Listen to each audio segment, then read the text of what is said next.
Mulinda and the Crystal Seahorse. Chapter 1 The Chosen One.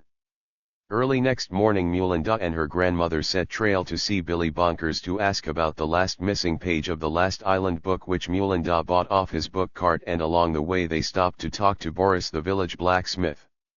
"Good morning Hilda, and how are you ladies?" "Very well thank you Boris. Have you any hobo nails?" "Approximately 4 inches. I only require 2. Ask Hilda. "No Hilda, but I can make 2 for you to correct tomorrow morning," replied Boris. "Did you hear that huge plane crash early hours of this morning?" Boris asked Hilda.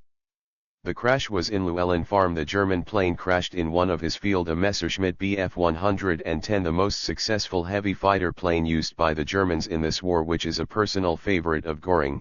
Therefore it is not surprising that more than 6,000 of these planes have been built," replied Boris. "May I have a horseshoes?" Boris asked Mulinda. "Take a pick from the pile," replied Boris. Mulinda went to the pile of horseshoes and studied them closely. There were some rusty ones, some worn ones, some bent, yet to the bottom there were some new ones. "Why there is new horseshoes to the bottom of the pile?" Boris asked Mulinda. "Sometime the horseshoe that I have made is wrong for the horse groove, so I have to make a new one," replied Boris. Then he kneeled down next to the horseshoes pile and pulled a load back to uncover the bottom ones.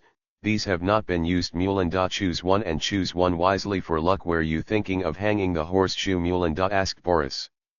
Mulinda smiled, then replied, "Over the fireplace." "Is it, grandmother?" Mulinda. "I do not think your mother will allow you to do so," grandmother said. Mulinda took a final look and saw a multicolored one and asked Boris, "Why was the horseshoe colorful?" "Do not know, Mulinda," Boris replied. "The horseshoe has a number 325. Aid Mulinda." "I have no recollection, Mulinda, why I put the number on the horseshoe," said Boris. "Grandmother, please put the horseshoe in your bag." Grandmother opened her bag and Mulinda put the horseshoes in the bag. "I will be back tomorrow morning to collect the hobo nails," said Hilda. Mulinda and her grandmother continue walking to the village, and as they were getting closer, sounds of many driven lorries driving thought the village and people cheering was heard. "That is the Yanks," grandmother said. "Who?" Mulinda asked. "The American solders setting up base camp on Llewellyn Fields," grandmother replied. The village people gathered as the crowd cheered. Mulinda and her grandmother pushed their way to the front and saw a very long trail of American lorries and soldiers driving though. "Good Mrs. Brown, how are you?" a female spoke.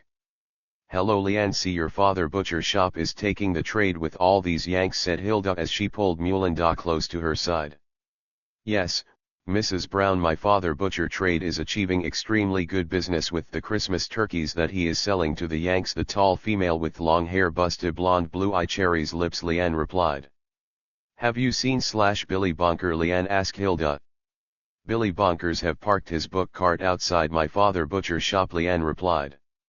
"Okay Mulinda, let's go to see him and ask if he has the missing page of the Lost Island."